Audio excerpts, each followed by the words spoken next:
Welcome back to my channel. আমি প্রিয়াঙ্কা। আমি আজকে আবার একটা নতুন রেসিপি নিয়ে চলে এসেছি। দেখে বুঝতেই পারছো একটা ভর্তা হতে চলেছে। তো আজকে একটু অন্য রকমের ভর্তা হবে। তো আমি এখানে নিয়ে নিয়েছি সজনে শাক দেখে বুঝতেই পারছো, সজনে শাক, সজনে পাতা। তো আমি কড়াইয়ের মধ্যে কোনো তেল দিইনি।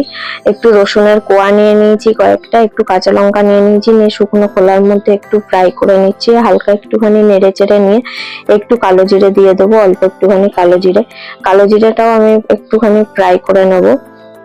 রসুনটা হালকা হালকা লাল হওয়া অব্দি কিন্তু ওয়েট করবো।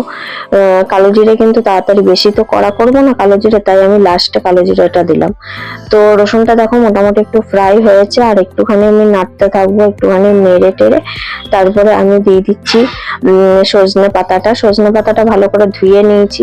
এবারে এটার মধ্যে কোনো তেল দিচ্ছিস না, সজনে পাতাটা ভালো করে নেড়ে চেড়ে নিচ্ছি। এরপর একটু নুন, পরিমাণ মতো নুনও দিয়ে দিচ্ছি।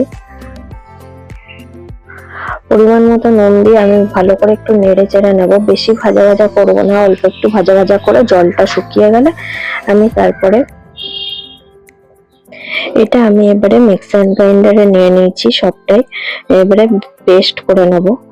পেস্ট করে নেওয়ার পরে আমি কড়াইয়ে তেল দিয়ে দিলাম। দেখো পুরো মিহি করে নিয়েছি। কড়াইয়ে অল্প একটু তেল দিয়ে দিয়েছি, কোনো ফোড়ন দিইনি। এরপরে এটাকে একটুখানি নেড়ে চেড়ে নেবো যতক্ষণ জলটা না শুকাবে। একটু নাড়াচাড়া করলেই কিন্তু লাড়াটা কিন্তু রেডি হয়ে যাবে। এটা কিন্তু ভাত দিয়ে লাড়া খেতে আমাদের সবারই খুব ভালো লাগে, জানোই। এবারে গরম ভাত দিয়ে কাঁচা লঙ্কা দিয়ে খেতে কিন্তু খুবই ভালো লাগবে। আমি কাঁচা লঙ্কা দিয়েই দিয়েছি, তোমরা তোমাদের পরিমাণ মতো দিও। আমি মিক্সার গ্রাইন্ডার থেকে একটুখানি জল দিয়ে ধুয়ে দিয়ে দিলাম। তো চলো, রেসিপিটা কেমন লেগেছে আমাকে সবাই কমেন্ট বক্সে জানিও। টাটা।